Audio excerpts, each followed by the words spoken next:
সেই উপাধিগুলো থেকেই গেছে।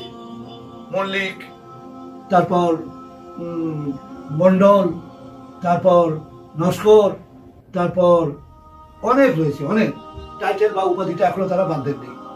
তাহলে বেশ বুঝতে পারছি যে ভারতবর্ষে এখন যারা মুসলমান তারা প্রায় কনভার্টেড, তারা ধর্মান্তরিত, অর্থাৎ ভারতবর্ষ তাদের তো আগে তাদের স্বীকৃতি পাওয়ার কথা।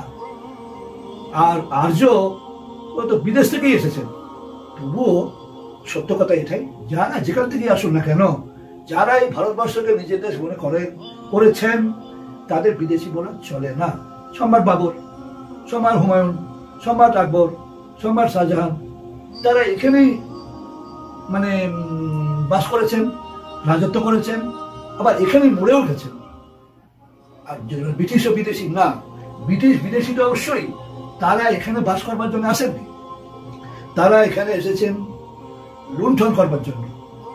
এখান থেকে টাকা নিয়ে গিয়ে, এখান থেকে চাল, গম, কয়লা, মানে যত রকমের আছে খনিজ পদার্থ হোক আর যাই হোক, সবকিছু নিয়ে চলে গেছে। তারা ইংল্যান্ড তো একটা দ্বীপ, ইংল্যান্ডকে সারা পৃথিবীর মধ্যে একটা সেরা দেশ তৈরি করে ফেলেছেন ভারতের টাকায়। আর ভারতে একটার পর একটা দুর্ভিক্ষ হতে হবে। সেই দুর্ভিক্ষগুলো তো ভয়াবহ হয়েছিল।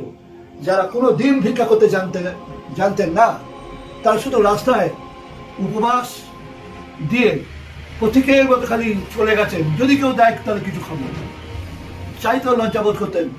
ক্ষুধার যন্ত্রণায় মরে গেছেন, রাস্তার ধারে হাজারে হাজারে মানুষ পড়ে থাকতো। এই মুসলমান, ওই শিডিউল কাস্ট, ওই সাঁওতাল, ওই কোল, ওই ভিল, ওই মুন্ডা, তো এমনভাবে মরতো যে তাদের মৃতদেহগুলো খাবে কে? শকুনি কটা আছে যে খাবে, আর কুকুরি বা কটা আছে খাবে?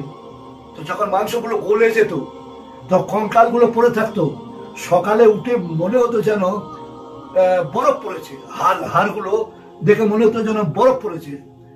তো মনে হবে এটাও একটা আজগুবি কথা। এ কোন বই আপনি পেলেন? বইটা পড়বেন, বইটার নাম ডিসকভারি অফ ইন্ডিয়া। লিখেছেন কে? যিনি ভারতবর্ষের সারা জীবন প্রধানমন্ত্রী ছিলেন, প্রয়াত হয়েছেন সেই জওহরলাল নেহরু।